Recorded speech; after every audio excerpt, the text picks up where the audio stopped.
Sasa leo natamani kufahamu sura ya mwanaume halisi ni ipi? Yaani wewe hapa sasa hivi nikasema kwamba nataja neno mwanaume, unaelewa kitu gani? Sasa naomba niweke mfano huu mdogo. Ni kama ukiupata unaona kabisa hapa hii ni perfect. Hii ni kitu sahihi. Ni sasa na umenunua tikiti maji. Ukiona tu halina mbegu unaanza kujiuliza, hii imetoka wapi? Yapo lakini. Ukishaona tu hivyo mwenyewe unashtuka kwanza, hautakula kwa amani. Tikiti maji ina mbegu mwanzo mwisho, utashangaa. Ndivyo ilivyo kwenye package ya mwanaume. Ni package ina vitu ambavyo vimefuatana ndani. Okay. Kikipelea kimoja lazima unakaa unaanza kujitafakari. Nina shida gani? Okay. Unamaanisha nini tikiti lisilo na mbegu? Unamaanisha nini yani? Okay, tikiti maji ambalo halina mbegu ukinunua wewe ambaye ni mlaji wa matunda lazima uanze kujitafakari, hii imetokea wapi? Okay. Ni kitu ambacho hujazoea. Lazima ni kama vile unatumia sana lugha ya picha. Lugha ya picha ndivyo ilivyo kwa mwanaume. Mwanaume ni package kama ambavyo tikiti maji kuna mbegu, kuna ile nyama ile nyekundu, kuna ganda. Mwanaume kwanza kabisa ni jinsi. Okay. Jinsi ile ya kibiolojia. Yaani hapo hatupingane. Ile ndio msingi mkuu wa mwanaume. Ukishapata ile jinsi pale, ndani ya jinsi kuna nguvu zile zinazomfanya mwanaume na kuwa mwanaume. Okay. Zile. Yaani zile ndugu yangu zikipelea nitafurani. Unaona sasa hivi mjini kuna habari za watu kushika bega. Yeah, nimeona. Nikabaki nimeshangaa. Unajua wakati napata zile story nilihisi labda ni hadithi za Bunwasi hadithi za kusadikika. Nikasema hakuna kitu kinachoweza kutokea kwa namna hiyo. Sasa nikashangaa ghafla imeenda nasikia iko Tunduma, Mbeya, Dar es Salaam. Nikasema wewe hakuna mwenda wazimu hivyo. Watu wako busy wana pini. Yote kwa yote ni kulinda maeneo. Nikakuta pini zimefungwa na Barabendi mpaka pini zikapanda bei madukani. Aisee, ulikumbusha mbali sana. Barabendi, rubber band. Basi. Turudi kwenye mada, turudi kwenye topic. Nguvu ya mwanaume inatokana na ile jinsi yake, ile ya kibiolojia ambayo anazaliwa nayo. Alafu ukitoka pale sasa unakuja kwenye ufahamu, akili. Mwanaume ni vision, ni malengo, kwa sababu mwisho wa siku anaenda kuwa baba wa familia. Anaenda kuwa na nafasi ya kuweza kutengeneza familia yake. Okay. Of course sasa hivi kuna issue za usawa wa kijinsia ambazo sasa hivi siwezi kuziargue. Lakini jamii yoyote ile duniani kwa asilimia fulani imemweka mwanaume kama msingi wa familia yake. Okay. Sasa huo msingi ndugu yangu kama hauna vision, hauna maono, inakuwa ni mtihani. Yale maono ndio yanakupa nguvu ya kuamka asubuhi kwenda kibaruani kama wewe unafanya kibarua, kama unaenda kwenye shamba lako kwenda kulima, kama unaamka asubuhi kwenda kwenye kazi yako ambayo umeajiriwa ama umejiajiri, popote pale ulipo, yale maono ulionayo kwamba mimi ni nani? Mimi ni baba wa familia, mimi ni kaka, mimi ni mume.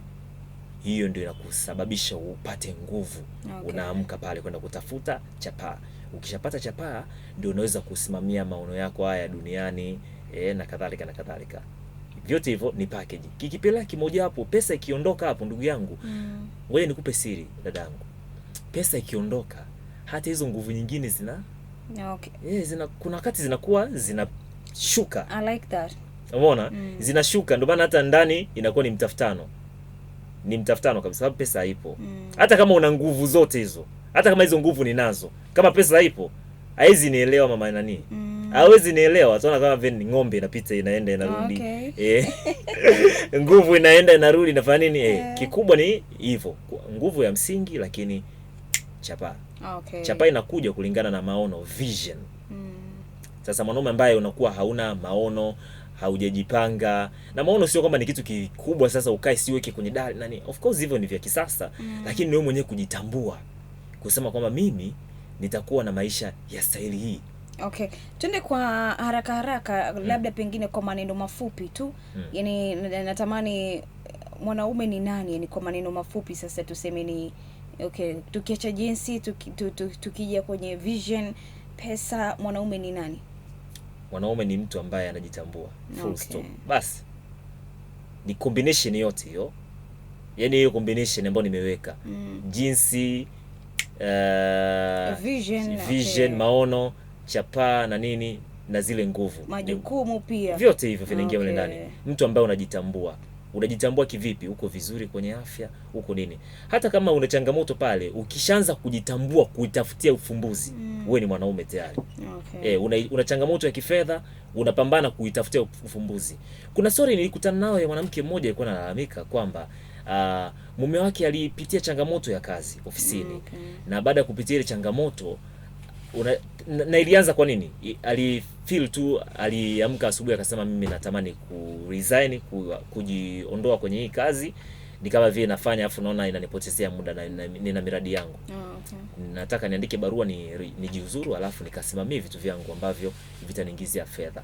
Akaandika barua akajiuzuru, alafu kitu kilichofuata hata miradi alikuwa haifanye. Alikuwa anaamka asubuhi, anaweka katuni kwenye TV. Anabaki anaangalia. Mke anaondoka, anaenda kushughulika, anarudi, hivyo nenda rudi. Sasa zile ni matatizo nyingine. Lakini umeona changamoto ambazo vinakuja. Kwanza hata heshima inashuka. Automatically ile level ya kuwa mwanaume inaondoka.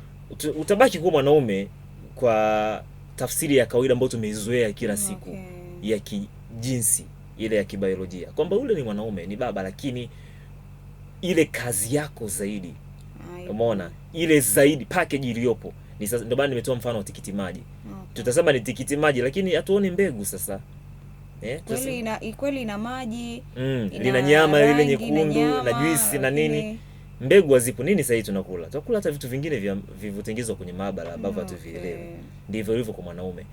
Ukipitia changamoto ya kifedha, ukaanza kupambana kuisolve, wewe ni mwanaume. Umepitia changamoto ya kiafya, ukaanza kuisolve ambayo inakuondolea huko, you are still a man. Yaani ambaye unajitambua, ile package itabaki pale. Kwa ujumla mwanaume ni mtu ambaye anajitambua. Jinsia ya kiume ni mtu wa jinsia ya kiume anayejitambua, mwenye package nzima ya kujitambua. Ana maono, anajitafuta, anapambana na majukumu yake anayatekeleza kama kawaida. Swali la uzushi. Swali la uzushi. Ni gani? Ni lipi? Unaweza kumhudumia mwanamke ambaye hujamoa? Kumhudumia? Kumhudumia ni vitu gani? Hebu nenda in detail. Unajua kuna kutoa alafu kuna kuhudumia. Unaweza kumhudumia mwanamke ambaye hujamuoa. Upo kwenye mahusiano. Una date na mtu fulani. Sawa, na mwanamke fulani. Then haujamtambulisha rasmi kuwa mchumba, ni bado mna date. Anahitaji labda pesa ya kusuka, anahitaji labda pesa ya kodi, anahitaji labda pesa ya chakula, anahitaji unaweza kumhudumia. Sasa maisha yamebadilika, na mwanaume sasa hivi ambaye anaingia kwenye vigezo vya kujitambua, anaingia kwenye kitu kinachoitwa uwezo wa kunyumbulika. Iko static wanasema wazungu. Hajabaki pale. Sio static, yuko dynamic. Hajabaki static, hajaganda pale. Maisha yamechange sasa hivi. Ukiniambia mwanaume ambaye una dating zenyewe zimeenda level. Kuna dating za aina fulani.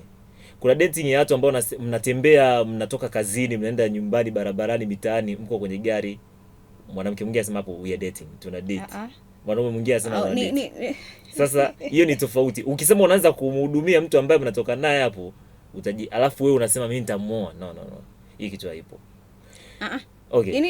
Kuna ile ambayo wote mna mahusiano na kila mtu anajua kwamba mimi nina mahusiano na fulani. Wewe unajua kama unahusiana na yeye na yeye anajua kama unahusiana na wewe, si ndio? So namhudumia kama mke wangu kwa pesa na nini kingine. Kwa sababu mke wangu namhudumia kwa pesa nyumbani, na yeye ananihudumia kama mke. Ni win-win situation. Ananihudumia kama mke, alafu na mimi namhudumia kama mume. Sasa huyo ambaye na date naye, ninavomhudumia, yeye ananihudumia. Unamaanisha nini kuuliza hivyo? Maisha ni win-win situation. Kuna mzee wetu mmoja, ngoja nikwambie. Kuna mzee wetu mmoja bwana alituambia ukitaka kula, kubali kuliwa kidogo. Hivyo ni principles za maisha. Ni iko hivyo.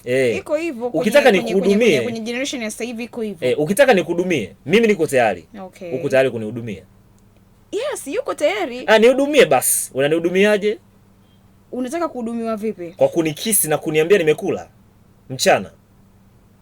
Kumbe huduma ikoje? Inapungua, level zitashuka. Okay. Zitashuka. Ukinihudumia kwa level hiyo ya baby umekula, sijui umevaa nguo gani nini, birthday yangu unaniletea zawadi ya vima nini, sijui mnatuletea handkerchief, mnatuletea zile nguo zetu zile za nini vest na nini. Ukifanya hivyo na mimi nitaenda level hiyo hiyo, nitakuhudumia kwa level hiyo hiyo. Ila ukienda kuwa serious zaidi, ukawa serious kwenye kiwango serious, utapata vitu serious. Okay. Sawa, naona mada kidogo itakuwa ndefu zaidi, itakuwa ngumu zaidi. Watu wanataka kunitafuta huko.